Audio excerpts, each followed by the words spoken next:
नमो नमः। शंकरं शंकराचार्यं केशवं बादरायणं सूत्रभाष्यकृतौ वंदे भगवन्तौ पुनः पुनः।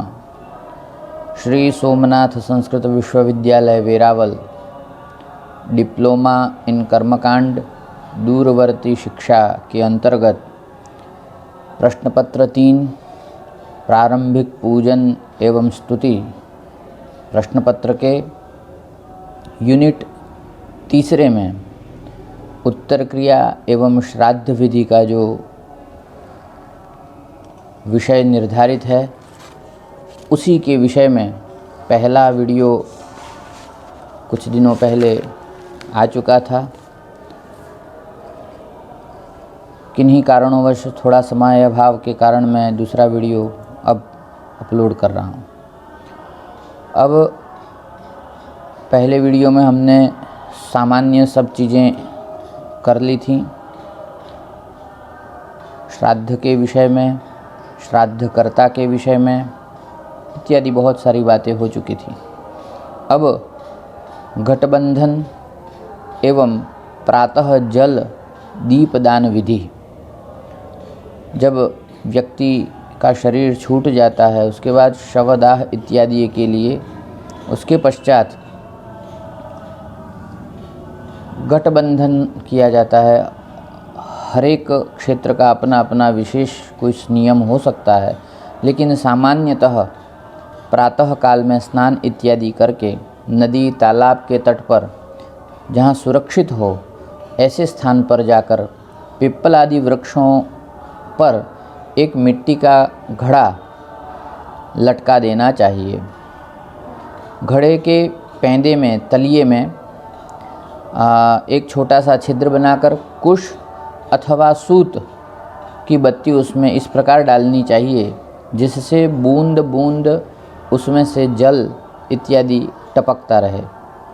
उसमें जल भर देना चाहिए, उसमें तिल छोड़ देने चाहिए और जो घड़े का मुंह है उसको किसी वैसे ही मिट्टी के प्याली से, मिट्टी के ही बर्तन से उसको ढक देना चाहिए। एक चौड़े मुंह वाली हांडी जिसको घड़ा कहते हैं या मिट्टी का पात्र, उसको दीपक के लिए भी बांध देना चाहिए, जिसमें चारों ओर छिद्र कर देने चाहिए ताकि हांडी के अंदर दीपक सुरक्षित जल सके। तिल के तेल का दीपक वहाँ पर जलाना चाहिए और उसको हांडी के पास में ही रख देना चाहिए। दीपक का मुख जो है वह दक्षिण दिशा की ओर हो, ऐसा ध्यान रखना चाहिए।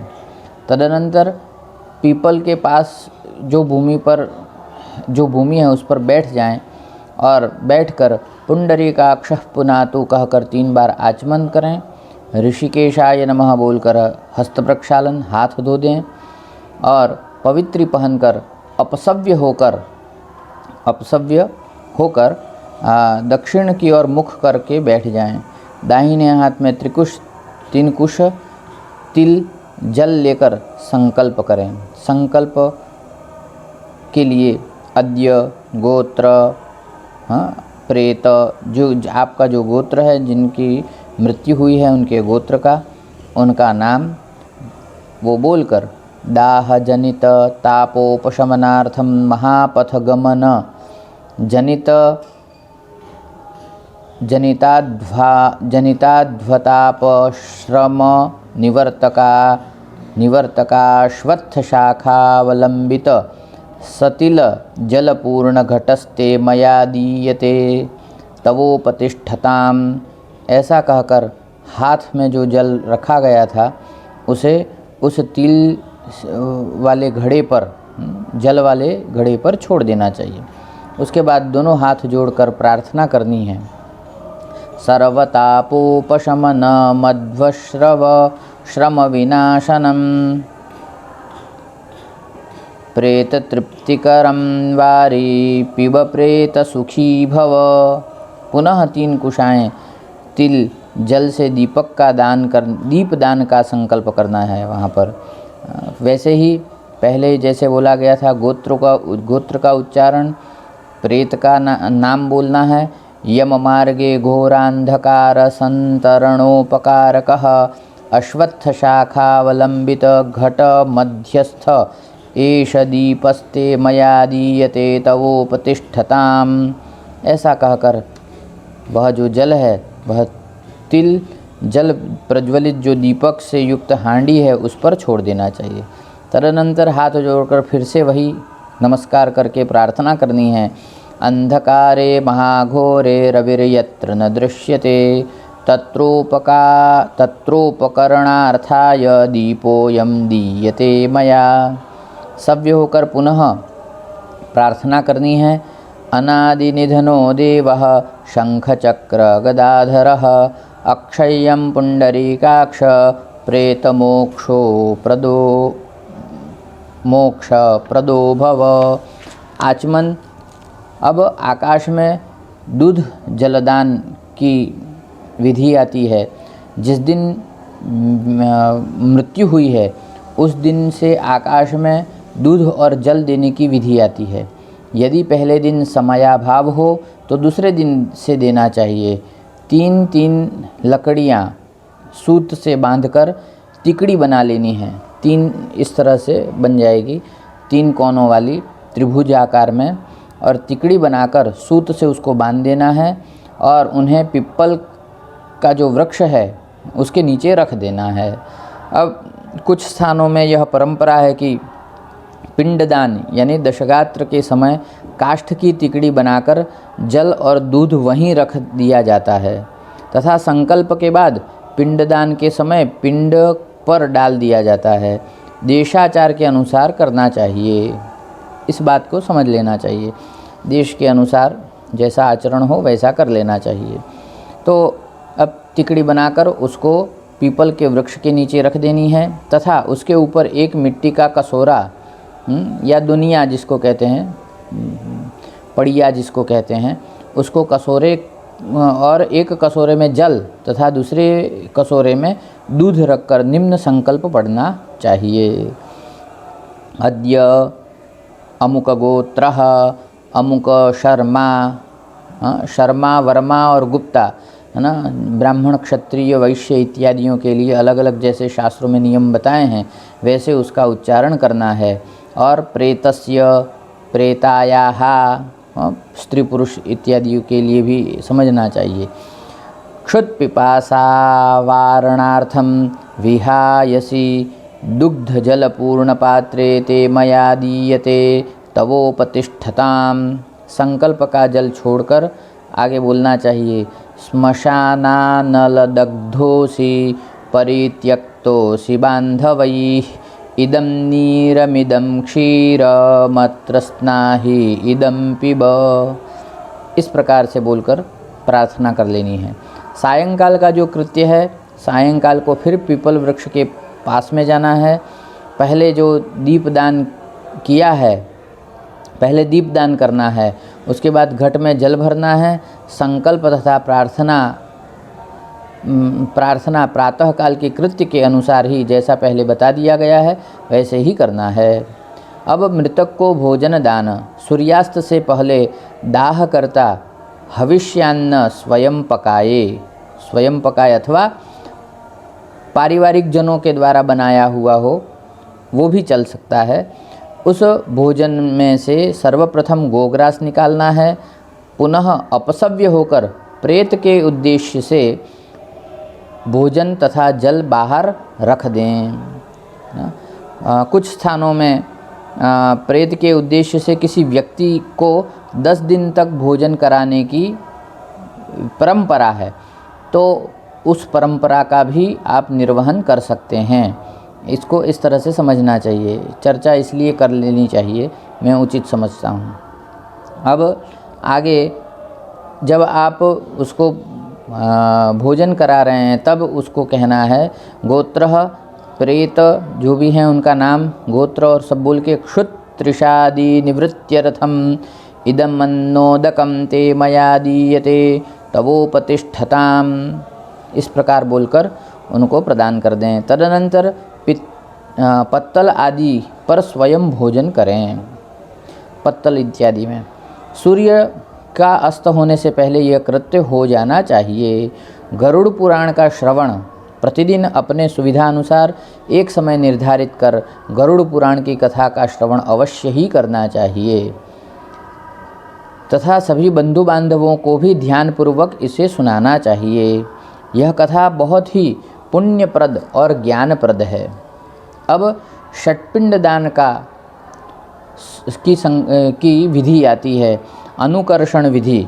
तो अब यदि पूर्वोक्त षट्पिंड दान न किया गया हो, जो पहले वीडियो में हम लोगों ने इस विषय में चर्चा की थी, उस प्रकार यदि षट्पिंड दान नहीं हुआ है तो अब इस प्रकार से, है ना, इस समय दिया जा सकता है। जो पहला पिंड है उसके लिए अपन ने बताया था अवनेजन करके, और अद्य गोत्र का नाम है, व्यक्ति का नाम, भूम्याधिदेवता तुष्ट्यर्थम विहित मृत्तिका स्थान संबंधी शव निमित्तकानुकृष्य क्रियमाणे पिंडस्थाने अत्रावने निक्ष्व ते मया दीयते तवोपतिष्ठताम। इस प्रकार कह के उसको वहाँ पर पिंडदान प्रदान करना है। दूसरा पिंड जो है वह ग्रह के जो वास्तु और अधिवास्तु इत्यादि जो देवता हैं, अधिप्रत्यधि देवता वास्तु के, उनकी तुष्टि के लिए उस प्रेत के निमित्त से देना है। तीसरा जो पिंडदान है वह उपघात करने वाले जो भूत प्रेत इत्यादि हैं उनके लिए होता है। चौथा पिंडदान है वह देह के हवनीय योग्यता के संपादन के लिए, है ना, उस पिंडदान को किया जाता है। पांचवा पिंडदान है वह अवनेजन करते हुए चिता संबंधी जो साधक निमित्त, चिता ताप संबंधी जो दुख है उसकी निवृत्ति हेतु पांचवा पिंड है। छठवा पिंड है वह अस्थि संचय इत्यादि जो संचय होता है उसके पश्चात उसके निमित्त है। इस प्रकार से षट्पिंड ये कर लेना चाहिए। दशगात्र में जो पिंडदान विधि है उसके विषय में चर्चा करें तो पिंडदान प्रतिदिन करना चाहिए, है ना। दिवसे दिवसे देयः पिंड एव क्रमेण तु, शुद्धि तत्व में आदि पुराण का यह वचन है। अंत्य कर्म दीपक में भी इसको दिया गया है कि भाई प्रतिदिन ही पिंडदान करना चाहिए। अथवा दूसरा एक विकल्प भी बताया है, जो लोग प्रतिदिन नहीं कर सकें वे तीसरे दिन यानी 3 पिंड, 5वें दिन 2 पिंड, 7वें दिन 2 पिंड, 9वें दिन 2 पिंड तथा 10वें दिन 1 पिंड। इस प्रकार से दशगात्र के जो 10 पिंड हैं उनका प्रदान उसे करना चाहिए। प्रथमे च तृतीये वा पंचमे सप्तमे तथा नवमे दशमे चैव पिंडदानं प्रकीर्तितं, वृद्ध गार्ग्य का मत है। अब अथवा यदि अनुकूलताएं नहीं हैं और किसी परिस्थिति के अनुसार हम ये नहीं कर सकते हैं तो ऐसा भी एक शास्त्र में वचन प्राप्त होता है कि सभी पिंड जो हैं वह 10वें दिन, है ना, प्रदान कर सकते हैं। माता पिता के अतिरिक्त किसी अन्य संबंधी का दशगात्र हो रहा हो तो बीच में अमावस्या आ जाने पर अमावस्या के दिन ही संपूर्ण दशगात्र के पिंड प्रदान कर देने चाहिए। और माता पिता के दशगात्र के लिए 10 दिन तक पिंडदान करना चाहिए। ऐसा भी एक अंत्यकर्म दीपक जिसमें गौतम का मत है, अंतर्दशा हे दर्शश्चेत तत्र सर्वं समापयेत पित्रोस्तु यावदा शौचम दद्यात् पिंडांजलांजलिन। इस प्रकार से विधि यहाँ पर अब आगे दशगात्र जो पिंडदान विधि है उसके विषय में और विस्तृत चर्चा की जाएगी। जो प्रथम पिंडदान है ना, देशाचार के अनुसार कुछ लोग तीसरे दिन से पिंडदान प्रारंभ करते हैं, जिसमें प्रथम और द्वितीय दिन के 2 पिंडों का अनुकर्षण करके 3 पिंड यानी तीसरे दिन से दिए जाते हैं। इस बात को ध्यान में रखना चाहिए। अब पिंडदान के दिन स्नान कर श्राद्ध जल पर श्राद्ध स्थल पर आकर श्राद्ध देश का मार्जन, देश यानी स्थान का मार्जन कर लेना है। पूर्वाभिमुख होकर आसन पर बैठ जाना है। भूमि पर दक्षिण की दिशा की ओर तिल छोड़कर उसके ऊपर दक्षिणाभिमुख तेल का दीपक रख देना है और प्रार्थना करनी है। भो दीप ब्रह्मरूपस्त्वं कर्म साक्षी ह्य विघ्नकृत यावत् कर्म समाप्ति स्यात् तावत् त्वं सुस्थिरो भव। दीपक श्राद्ध तक रमण न हो जाए, बुझ न जाए, इसका विशेष ध्यान रखना चाहिए। 2 कुशों की पवित्री दाहिने हाथ में की अनामिका अंगुलिका में और 3 कुशों की पवित्री जो है वह बाएं हाथ की अनामिका में धारण करना है। तदनंतर निम्न मंत्र पढ़ते हुए आचमन इत्यादि करना है। केशवाय नमः, नारायणाय नमः, माधवाय नमः, ऋषिकेशाय नमः बोलकर अंगूठे के मूल भाग से ओठ को 2 बार पोंछ कर हाथ धो लेना है। फिर अंगूठे से मुख, नाक, कान, आँख, हृदय तथा नाभि का स्पर्श करना है। इसके पश्चात अपवित्रः पवित्रो वा सर्वावस्थांगतोऽपि वा यः स्मरेत् पुंडरीकाक्षं सबाह्याभ्यन्तरः शुचिः। पुंडरीकाक्षः पुनातु ऐसा बोलकर अपने ऊपर तथा सामग्री के कुशों से जल का छिड़काव करना है, छिड़क देना है, मार्जन कर लेना है। और पश्चात में बाएं हाथ में पीली सरसों लेकर दाहिने हाथ से ढककर और उसको नमो नमस्ते गोविंद पुराण पुरुषोत्तम इदं श्राद्धं ऋषिकेश रक्षत्वं सर्वतो दिशः, यह बोलते हुए सरसों को पूर्व पश्चिम आदि दिशाओं में निम्न मंत्रों को पढ़ते हुए, जैसे पूर्व में प्राच्यै नमः, दक्षिण में अवाच्यै नमः, पश्चिम में प्रतीच्यै नमः, उत्तर में उदीच्यै नमः, आकाश में अंतरिक्षाय नमः, भूमि पर भूम्यै नमः। तदनंतर तिल को पुष्प लेकर श्राद्ध भूम्यै नमः कहकर भूमि पर छोड़ दें तथा हाथ में 3 कुश तिल जल लेकर अपसव्य होकर दक्षिणाभिमुख होकर शिरः पूरक प्रथम पिंडदान की प्रतिज्ञा या संकल्प करना है। अद्य गोत्रः, गोत्रों का उच्चारण शर्मा, वर्मा, गुप्ता इत्यादि के अनुसार अपना समझकर उसको उच्चारण कर लेना है। वर्णाश्रम के अनुसार प्रेत निवृत्त्यर्थम शिरः पूरक प्रथम पिंडदानं करिष्ये। यह प्रथम पिंडदान जो है वह यहाँ पर करना है। जो यदि प्रथम दिन पिंडदान न कर सकें वे तीसरे दिन 3 पिंडदान, जैसे पूर्व में बात हुई है कि उन्हें 3 पिंडदान करने हैं। यदि प्रथम दिन नहीं हो सके तो तीसरे दिन 3 करें, 5वें दिन 2 और कर लें, 7वें दिन 2 और, 9वें दिन 2 और 10वें दिन 1 पिंडदान करते हैं, है ना। और उसका पृथक पृथक यदि करते हैं तो उसकी क्रियाएं भी होंगी अलग से।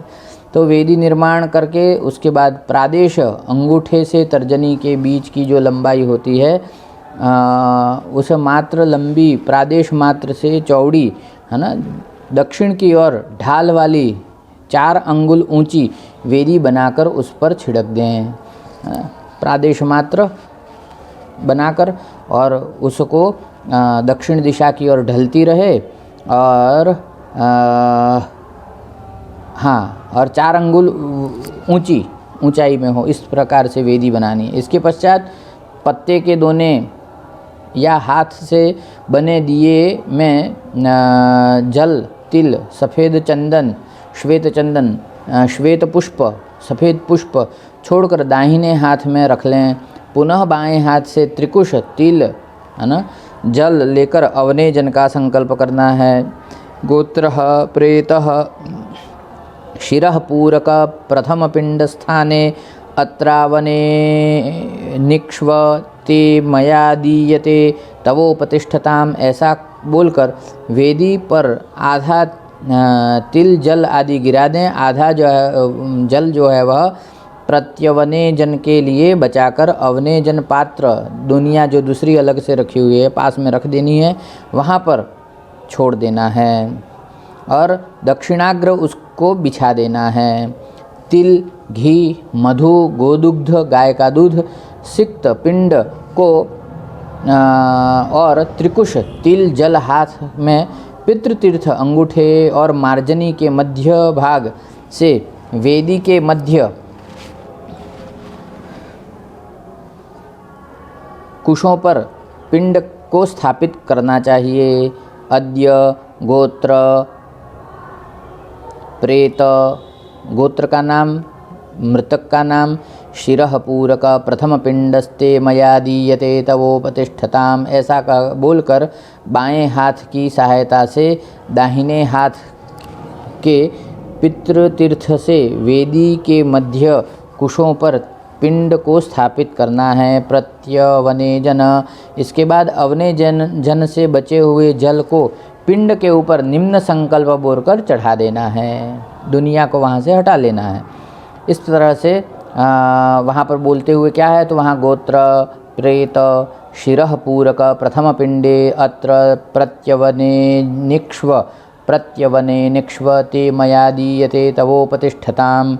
अब पिंड का पूजन कर लेना है। इस प्रकार पिंड का जो पूजन है वह प्रेत को उद्देश्य करके मौन होकर पितृतीर्थ से पिंड के ऊपर उनका धागा, सफ़ेद चंदन, श्वेत चंदन,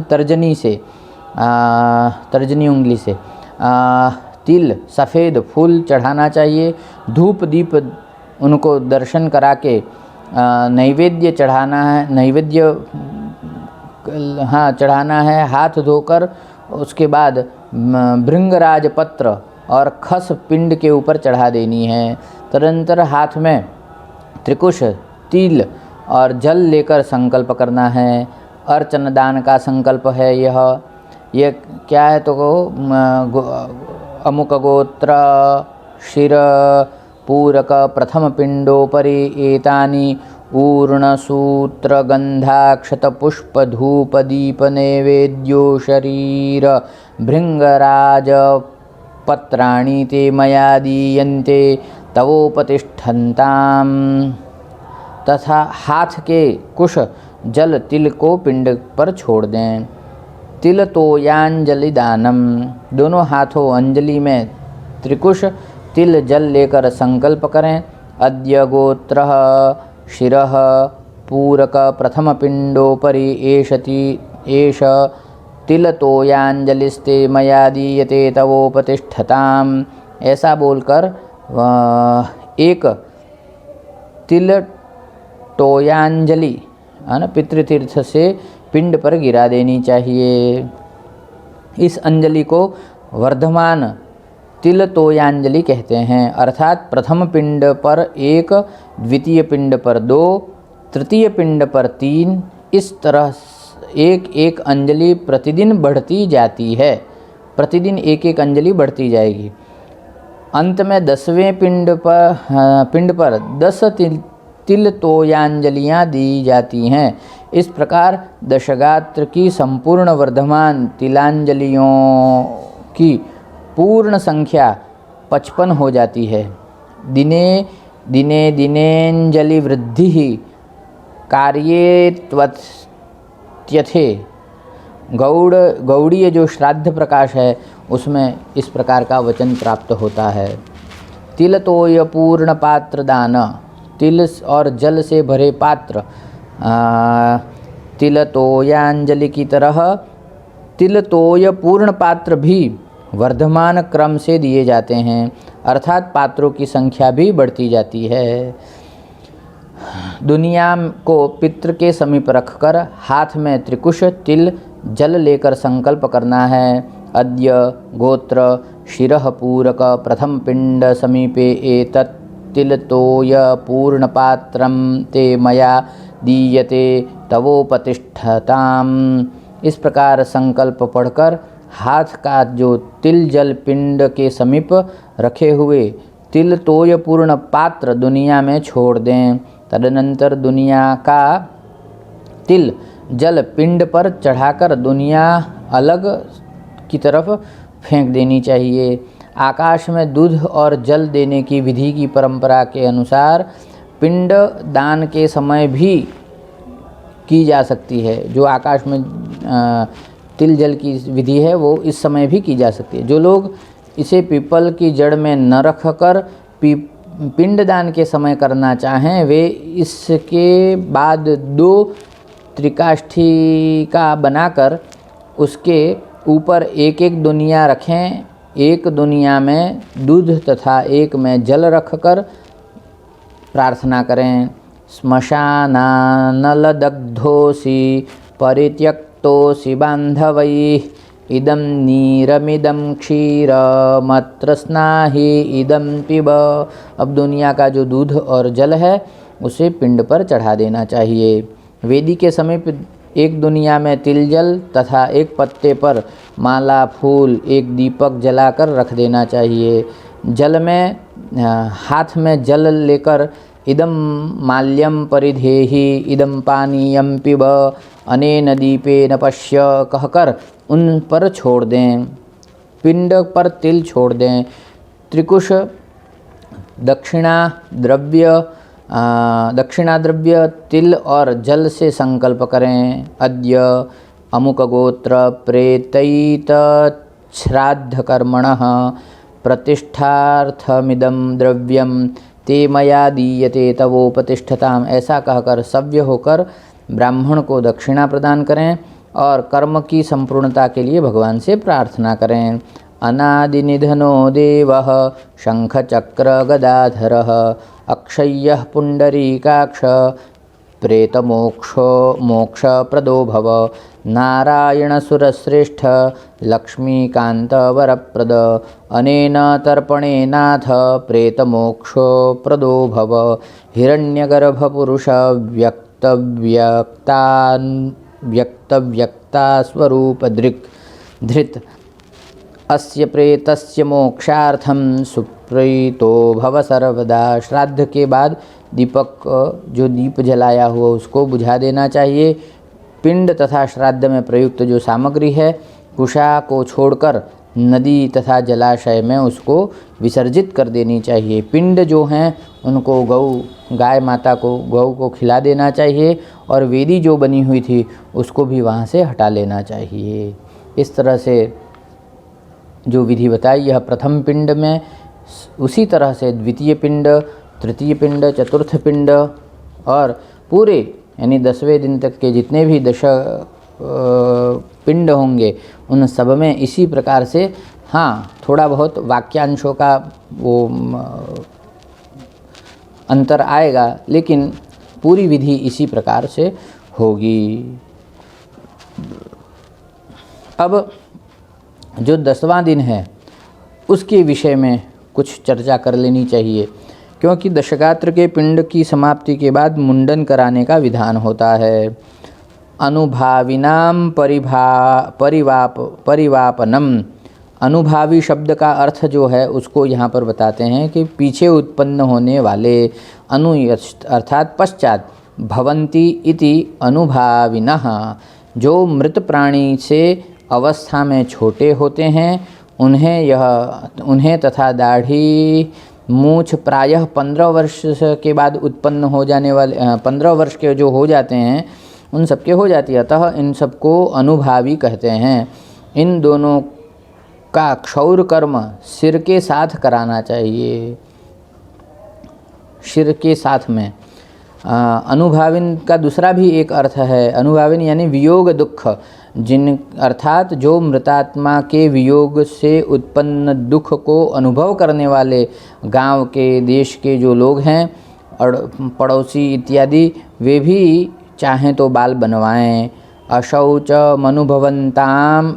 अशौचमनुभवतां सर्वेषां वपनम।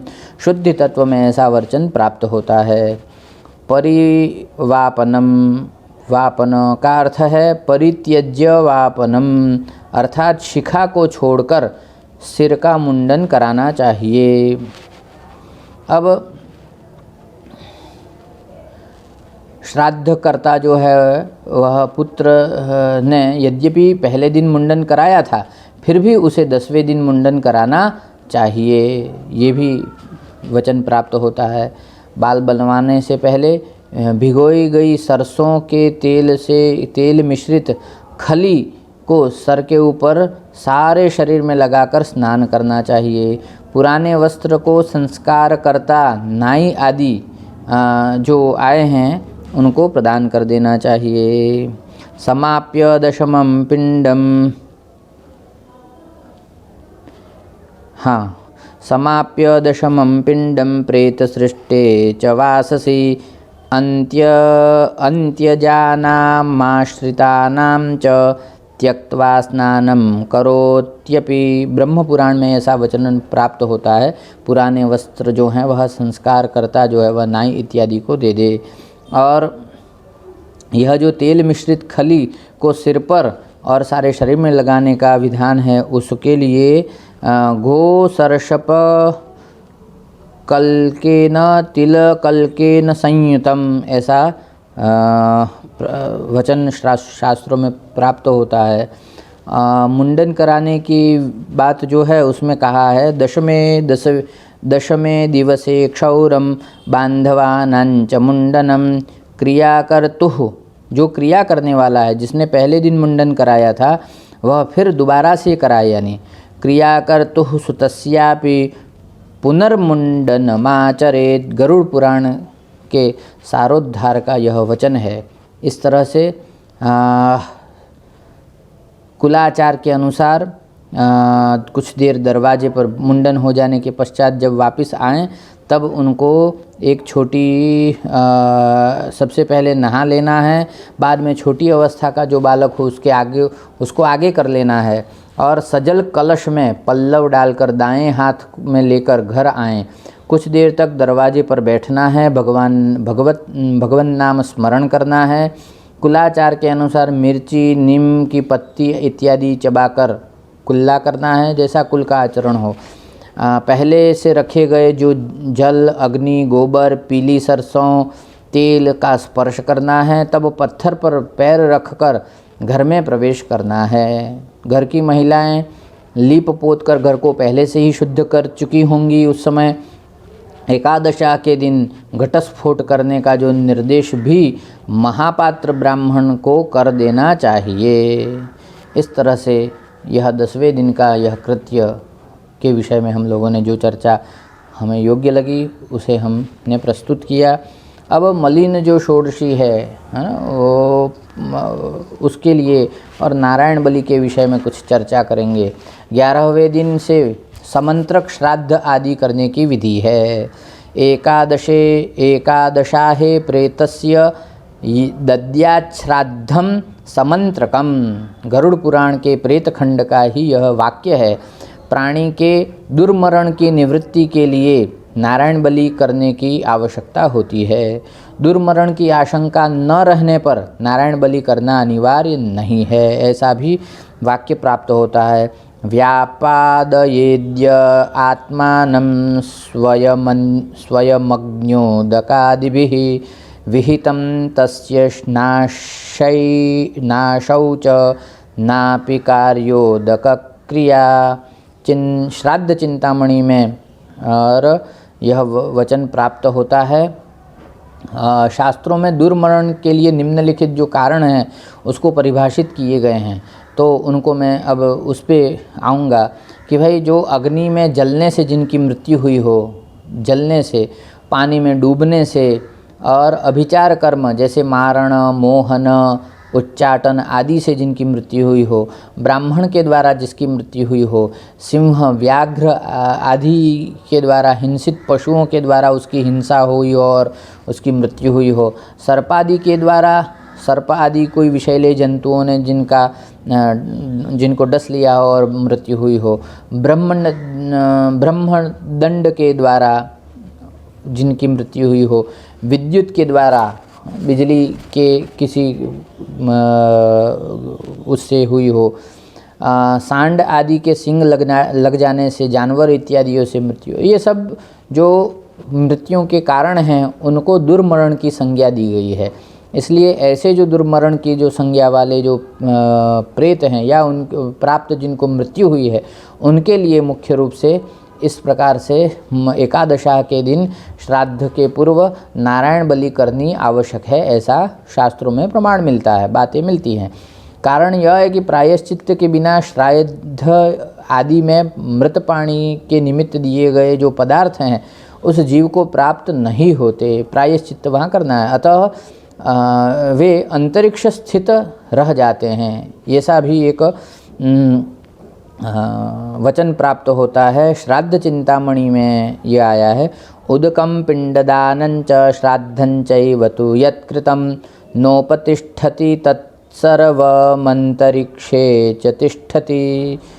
अब परंपरावशात कुछ लोग जो हैं वह कुछ लोगों के मत में प्राणी की सद्गति से निमित्त मृत्यु के समय करने वाली जो शास्त्रों में जो व्यवस्था बताई है वह कुछ प्राणियों के साथ अंतिम समय में पूर्ण न होने के कारण उसे भी दुर्मृत्यु मानते हैं, है ना।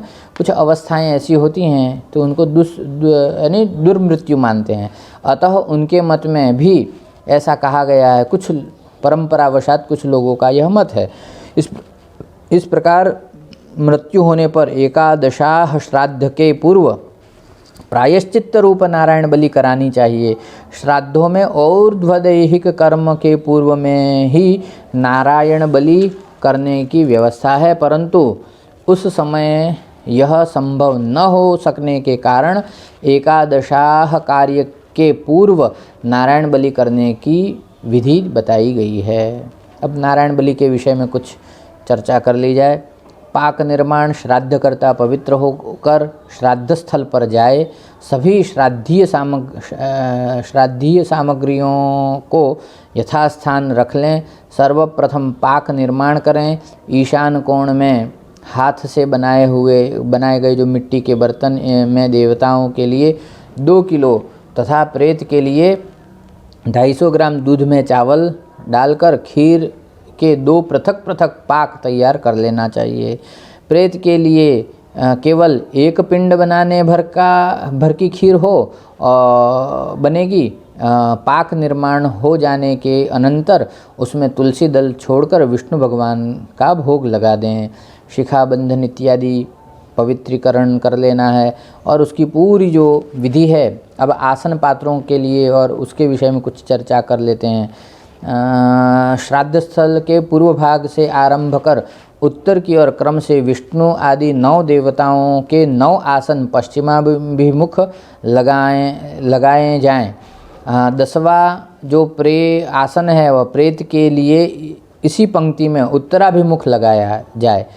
पुनः 6 आसन देवताओं के लिए इसी पंक्ति में पश्चिमाभिमुख होने चाहिए। उनके आसन के सामने भोजन पात्र के रूप में पलाश के पत्तल, भोजन पत्र के दक्षिण में अर्घ पात्र और भोजन पात्र के सामने घृत पात्र रखना चाहिए। इस प्रकार से यजमान अपने बैठने का आसन देव श्राद्ध के लिए पूर्वाभिमुख और प्रेत श्राद्ध के लिए दक्षिणाभिमुख लगाए। इन बातों का खास ध्यान रखना चाहिए। रक्षा दीप प्रज्वालन, इस श्राद्ध में 2 दीपक तिल तेल के जलाएंगे और देवताओं का देवासनों से पूर्व यानी पूर्वाभिमुख और प्रेत का प्रेतासन से दक्षिणाभिमुख 1 दीपक जलाकर क्रमशः जौ तथा तिल पर रख दें। प्रार्थना करें, भो दीप ब्रह्मरूपस्त्वं कर्म साक्षी यविघ्नकृत, यावत् कर्म समाप्ति स्यात् तावत् त्वं सुस्थिरो भव। अंजलि में फूल लेकर गया धाम गदाधर एवं पितरों का स्मरण करना है। श्राद्धारंभे गयां ध्यात्वा देवं गदाधरं, स्वपितॄन् मनसा ध्यात्वा ततः श्राद्धं समाचरेत्। गयायै नमः, गदाधरायै नमः, कहकर फूल चढ़ा देने चाहिए। इसके पश्चात श्राद्ध भूम्यै नमः कहकर भूमि पर जौ और पुष्प छोड़ देने चाहिए। भगवान विष्णु का पूजन है, उसका जो विधान है, प्राङ्मुखोदङ्मुखं दीपं देवागारे द्विजालये कुर्याद् याम्यमुखं पित्रे अद्भिः संकल्प्य सुस्थिरम। निर्णय सिंधु का यह वचन है। क्रमशः दीप इस प्रकार से जलाने चाहिए, यह एक विधान बताया है। अब भूमि पत्नी सहिताय विष्णवे नमः कहकर विष्णु भगवान को प्रणाम करके पुष्पांजलि अर्पित कर देनी है। श्राद्ध कर्म में जल का उपयोग करने के लिए कर्म पात्र का निर्माण कर लें। अक्षतों के ऊपर जल से भरा एक कलश रखकर उसमें चंदन, तुलसी, जौ, पुष्प तथा कुश छोड़ दें और त्रिकुश से जल को दक्षिणावर्त आलोड़ित करते हुए निम्न मंत्रों को पढ़ा। दक्षिणावर्त आलोड़न करना है उसका। और जे देवादेव हेडनन्देवास चक्रेमाभयम् अग्निर्मा तस्मादेन सोऽभिषमान्मुञ्चत्वगुहसः। ये मंत्रों का पठन करके प्रोक्षण करना है। प्रोक्षण के विषय में बता रहे हैं कि कर्मपात्र के जल से कुश द्वारा अपना तथा सभी श्राद्ध सामग्री एवं पाक का प्रोक्षण करना है। और श्वादि दुष्ट दृष्टि निपातकादिकम पूतम भवतु, ऐसा वहाँ पर वचन कहना है। दिग्रक्षण करना है। उसके लिए सरसों को अपने दाहिने हाथ में रखकर बाएं हाथ में रखकर दाहिने हाथ को वहाँ ढक देना है। और नमो नमस्ते गोविंद पुराण पुरुषोत्तम इदं श्राद्धं ऋषिकेश रक्षत्वं सर्वतो दिश। इस प्रकार से कहकर दाहिने हाथ का जो सरसव है उसको सभी दिशाओं में, दक्षिणादि दिशाओं में पढ़ते हुए, है ना, पूर्व में जैसे प्राच्यै नमः, दक्षिण में अवाच्यै नमः, पश्चिम में प्रतीच्यै नमः, उत्तर में उदीच्यै नमः, आकाश में अंतरिक्षाय नमः और भूमि पर भूम्यै नमः, इस प्रकार कहकर छोड़ देना है। अब हाथ जोड़कर प्रार्थना करनी है। पूर्वे नारायणः पातु वारिजाक्षस्तु दक्षिणे प्रद्युम्नः पश्चिमे पातु वासुदेवस्तथोत्तरे ऊर्ध्वं गोवर्धनो रक्षेदधस्ताच्च त्रिविक्रमः। निवि बंधन करना है। अब निवि बंधन के विषय में ऐसा कहते हैं, पितॄणां दक्षिणे पार्श्वे विपरीता तु वैदिके इति स्मृत्यंतरात्, यानी किसी विशेष स्मृति विशेष से लेकर निर्णय सिंधु के तृतीय परि उत्तरार्ध में यह वचन प्राप्त होता है कि किस प्रकार से करना है। तो बताया कि किसी पत्ता जो होता है उसके पत्ते के ऊपर, पान के पत्ते पर तिल या फिर पान का, कोई भी पत्र चल सकता है, पत्ता या फिर पान का हो, उसके ऊपर तिल, त्रिकुश का टुकड़ा लपेटकर निम्न मंत्र पढ़ते हुए दक्षिण कटी भाग में उसे खोस लेना चाहिए। अपने जो कटी भाग है उसमें।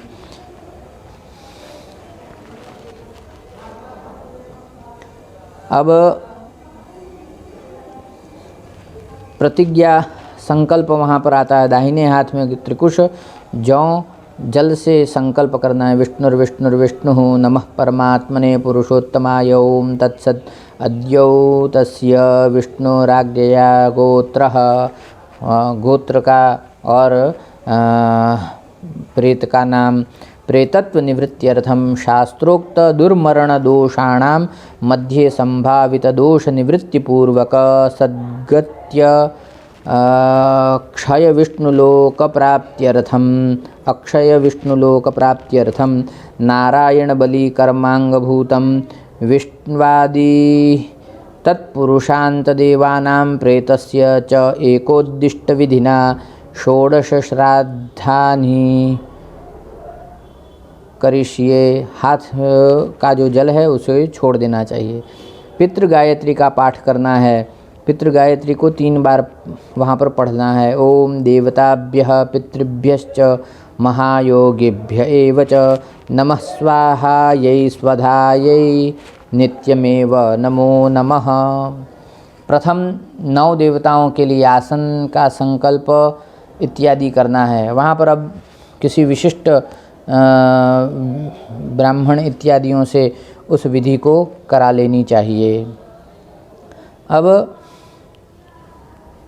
कुछ चर्चा इसमें ऐसी भी है कि आवाहयेदनुज्ञातो विश्वे देवा इत्रिचा यवैरन्वकीर्याथ भाजने सपवित्र के, कि आवाहन जो है वह देवताओं के 9 आसन पर जौ छोड़ देना चाहिए। और जो पहले मंत्र बताया था जवोसी, वो उसी मंत्र से यहाँ पर उसको जौ को बिछा देना है, पवित्री को उतार देना है। प्रेत के लिए आसनदान का संकल्प अब दोबारा होगा। और आसनदान जब प्रेत के सन्मुख आसन पर बैठ जाना है, यहाँ पर पवित्री वो वाली धारण कर लेनी है और अपसव्य यानी दक्षिणाभिमुख होकर और अपसव्य होकर प्रेतासन पर दक्षिणाग्र 3 कुशा रख दें। फिर त्रिकुश तिल जल लेकर पितृतीर्थ से निम्न संकल्प को पढ़ते हुए आसन प्रदान करें। तिल जल आसन पर छोड़ दें। बस यह पूरी वो रहेगी विधि। प्रेत के आसन पर इस मंत्र से तिल छोड़, अपहता असुरा रक्षागुषि वेदिखदः मंत्र को पढ़ते हुए पवित्र भी उतार दें। 11वें और 16वें तक 6 देवताओं के लिए आसनदान का संकल्प बताया गया है। इस तरह से इन अपने विशिष्ट जनों से, जिनसे हम यह देख सकते हैं, पूरी विधि ही है। अब इसमें कुछ विशेष चर्चा के लिए जो था वो जो ध्यान में आया वह बता दिया गया है।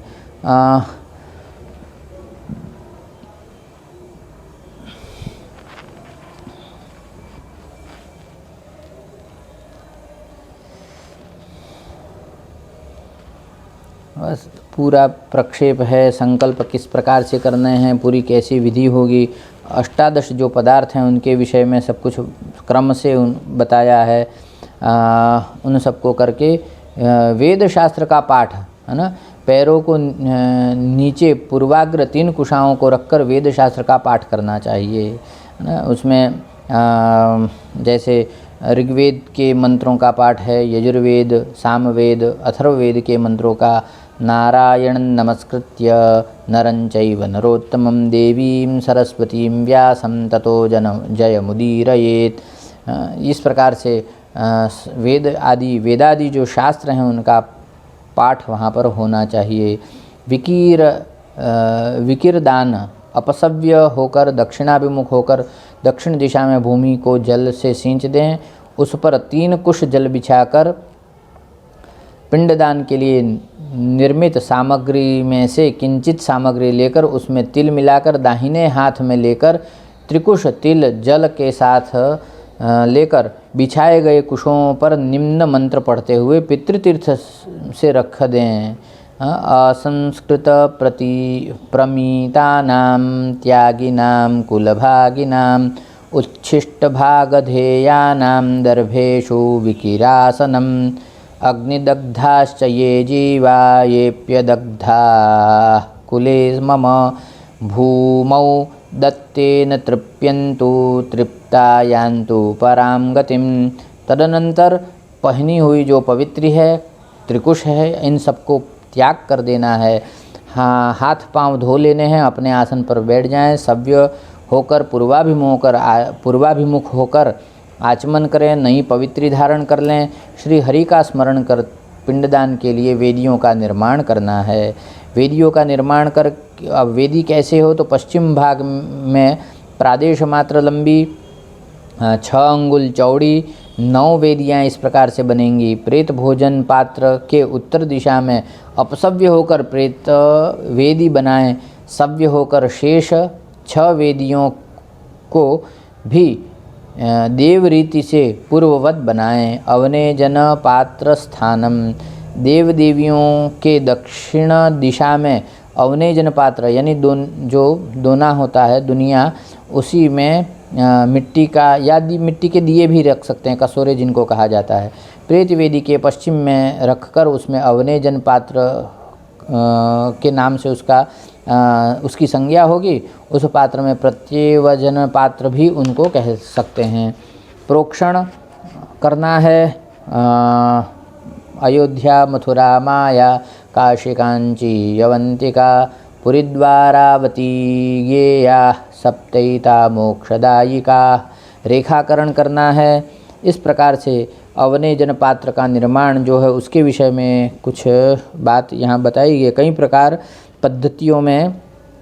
प्रयोग पद्धतियों में कुशास्तरण के बाद अवनेजन प्रदान करने की व्यवस्था दी गई है, वह भी विहित ही है। परंतु श्राद्ध के आधारभूत ग्रंथ पारस्कर गृह सूत्र तथा उसके भाष्यकारों के निम्न वचनों के अनुसार कुशास्तरण के पूर्व भी वेदी के मध्य में खींची गई रेखा पर अवनेजन देने का विधान है। इसको इस तरह से समझना चाहिए। दर्भेषु त्रीं स्त्रीन् पिंडावनेज्य दद्यात् पारस्कर गृह सूत्र के श्राद्ध सूत्र में तीसरी कंडिका में यह प्राप्त होता है। अवनेजन देकर दर्भ के ऊपर पिंडदान करना चाहिए। पिंडों का निर्माण, पिंडदान हो गया। उसके पश्चात अब पिंडों का पूजन होगा। अर्चन, दान, संकल्प, इनको क्रम से हमें प्रेत के निमित्त वहाँ पर करना है। यह सब जो क्रियाएं हैं वह समंत्रक होंगी। एक विशेष बात ये भी है कि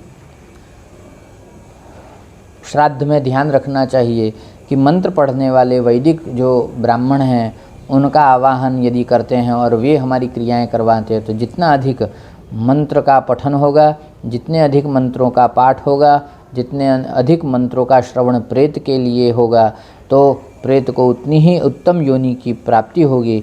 इन बातों का विशेष रूप से ध्यान देना चाहिए, क्योंकि वहाँ पर ऐसा कहा गया है कि हर जगह श्राद्ध इत्यादि में भी प्रशस्त ब्राह्मण जो हैं, श्रेष्ठ ब्राह्मण हैं, वह वैदिक होते हैं। आशीष और आशीर्वाद और प्रार्थना अंतिम में आएगी। और इस तरह से जो नारायण बलि का यह पूरा जो विधान है वो हम यहाँ पर पूर्ण कर रहे हैं। अब यह श्राद्ध के पूर्व श्राद्ध प्रयोग जो यहाँ पर पूर्ण हुआ, उसके अब एकादशाह के विषय में, जिसको मध्य षोडशी भी कहते हैं, तो एकादशाह के विषय में अब देखेंगे। तो एकादशाह में 16 पिंड प्रदान किए जाते हैं नारायण बलि की ही तरह। विष्णु, शिव, यम, सोम, हव्यवाहन, कव्यवाहन, काल, रुद्र, पुरुष, प्रेत, विष्णु, ब्रह्मा, विष्णु, शिव, यम एवं तत्पुरुष के लिए पिंडदान दिए जाते हैं। निवि बंधन जो पहले बताया है वहाँ तक नारायण बलि की तरह ही कार्य संपन्न कर लेना है। प्रतिज्ञा संकल्प में पितृपंक्ति प्रवेशार्थम विष्णवादि तत्पुरुषांत देवानां प्रेतस्य एकोद्दिष्ट विधिना मध्यम षोडशी श्राद्धानि करिष्ये, इस प्रकार उच्चारण करते हुए पितृगायत्री का पाठ प्रथम 9 देवताओं के लिए आसन दान, संकल्प, आवाहन नारायण बलि में जिस प्रकार हम लोगों ने किया है उसी प्रकार से यहाँ पर करना है। आसन दान संकल्प में पितृपंक्ति में प्रवेश अधिकार सिद्धि के लिए, है ना, तो पितृपंक्ति प्रवेशाधिकार सिद्ध्यर्थम क्रियमाणे मध्यम षोडशी श्राद्धे, इस प्रकार से उच्चारण करना है। आवाहन कर 11वें से लेकर 16वें तक 6 देवताओं के लिए आसनदान को संकल्प में पूर्व वाक्यांश का उच्चारण करते हुए आवाहन, अर्घ्यपात्र निर्माण, प्रेतार्घ पात्र का निर्माण, देवार्घ पात्रों का अभिमंत्रण नारायण बलि के समान ही करना चाहिए। अर्घ पात्र में केवल उपरोक्त वाक्यांश का उच्चारण करें जो अभी ऊपर बताया गया, विधिवत बाकी विधि पूर्ववत रहेगी। इस तरह से आसन, पूजन, मंडल करण आदि समस्त कार्यों को पूर्ववत, जैसे नारायण बलि में हम लोगों ने चर्चा की, उसी प्रकार से कर लेना चाहिए। वाक्यांशों का प्रयोग जो है वह मध्यम षोडशी होगा इसमें। इस प्रकार मध्यम षोडशी यहाँ पर पूर्ण करनी चाहिए। आद्य श्राद्ध, महैकोद्दिष्ट श्राद्ध जिसको कहते हैं, मध्यम षोडशी के बाद उत्तम षोडशी है ना के पूर्व आद्य श्राद्ध, महैकोद्दिष्ट श्राद्ध करना चाहिए। इसमें पाक निर्माण, शिखाबंधन, सिंचन, मार्जन, पवित्र धारण, आचमन, प्राणायाम नारायण बलि की तरह ही करना चाहिए। पात्रा साधन में श्राद्ध भूमि के दक्षिण भाग में आसन के लिए जलपात्र के रूप में 1-2 पात्र रखने चाहिए। भोजन पात्र के सामने घृत पात्र को रखना चाहिए। रक्षा दीप प्रज्वालन, गदाधर आदि की प्रार्थना, भूमि सहित विष्णु पूजन, कर्मपात्र निर्माण, प्रोक्षण, दिग्रक्षण, निविबंधन, नारायण बलि इत्यादि सभी कृत्यों को वहाँ पर कर लेना है। अब छत्रोपहन दान का विधान भी वहाँ पर है। छत्र दान में इदम छत्रंते ददानी कहकर ब्राह्मण से आज्ञा लेकर ब्राह्मण वर्ण कर व्रतोस्मि का वचन होने पर ब्राह्मण का पूजन एवं प्रार्थना, देय द्रव्य पूजन, छत्र संकल्प, सांगता संकल्प आदि करना चाहिए। इस प्रकार से इसको पूर्ण कर लेने के बाद उत्तम षोडशी का विधान आता है। उत्तम षोडशी जो है उसके विषय में कहते हैं कि प्रथम क्रम जो है मृतेन्हि कर्तव्यम प्रतिमासम तु वत्सरम, इस प्रकार के वचन प्रथम मासिक, ऊनमासिक, पाक्षिक जिसको कहते हैं, द्वितीय मासिक, त्रैपाक्षिक, तृतीय मासिक, चतुर्थ मासिक, पंचम मासिक, षाण्मासिक, उन षाण्मासिक, सप्तम मासिक, अष्टम मासिक, नवम मासिक, दशम मासिक, एकादश मासिक, द्वादश मासिक और उनाब्दिक। इस प्रकार से अलग अलग क्रम हैं। प्रथम क्रम ये जो सुनाया, द्वितीय क्रम, तृतीय क्रम, इस प्रकार से 2 क्रम मुख्य रूप से लिए जाते हैं। तो इनके अनुसार अपने देश काल और कुलाचार के दृष्टि से इसे भी संपूर्ण कर लेना है। संकल्प इत्यादि करके उसे आप वहाँ पर पूर्ण कर सकते हैं। उसमें भी पितरों को पिंडदान इत्यादि कर लेने के पश्चात फिर सपिंडीकरण श्राद्ध, पिंडों को मिला देना। अलग अलग पिंड यानी पृथक पृथक पिंड पकाया जाएगा और विश्व देवों के लिए, पितरों के लिए दूसरा होगा। यानी एक विश्व देवों के लिए और दूसरा जो है वो पितरों के लिए। तो दूसरा पाक इस प्रकार से दोनों शिखाबंधन, सिंचन, मार्जन, पवित्र धारण पूरा पूर्ववत पूरा करना है।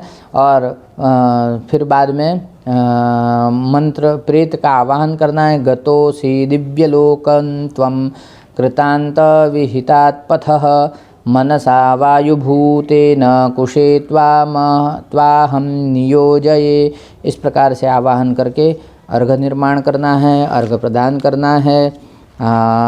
और भी प्रदान करने के बाद प्रेतार्घ का संयोजन करना है, मिलाना है। उसके पश्चात अर्घ मेलन के लिए जो विशिष्ट विधियां बताई हैं, विश्वदेव पूजन को वहाँ पर किया जाता है, प्रेत का पूजन होता है और फिर पिंड का मंडलकरण करना है। और मंडलकरण के बाद पात्रालंबन, विश्वदेव के मंडल में आना पितरों का, और पात्रालंबन के पश्चात अन्नदान का संकल्प। अन्नदान के संकल्प के बाद में वेद शास्त्र आदि का पाठ होगा। अवनेजन पात्र का निर्माण और सपिंडीकरण बाद में किया जाएगा। इस प्रकार से सपिंडीकरण श्राद्ध को भी हम यहाँ पर पूर्ण करते हैं और यथा समय और यथामति अनुसार जो कुछ भी इस विषय में जानते थे उसे आप लोगों के समक्ष प्रस्तुत किया। धन्यवाद। नमो नमः।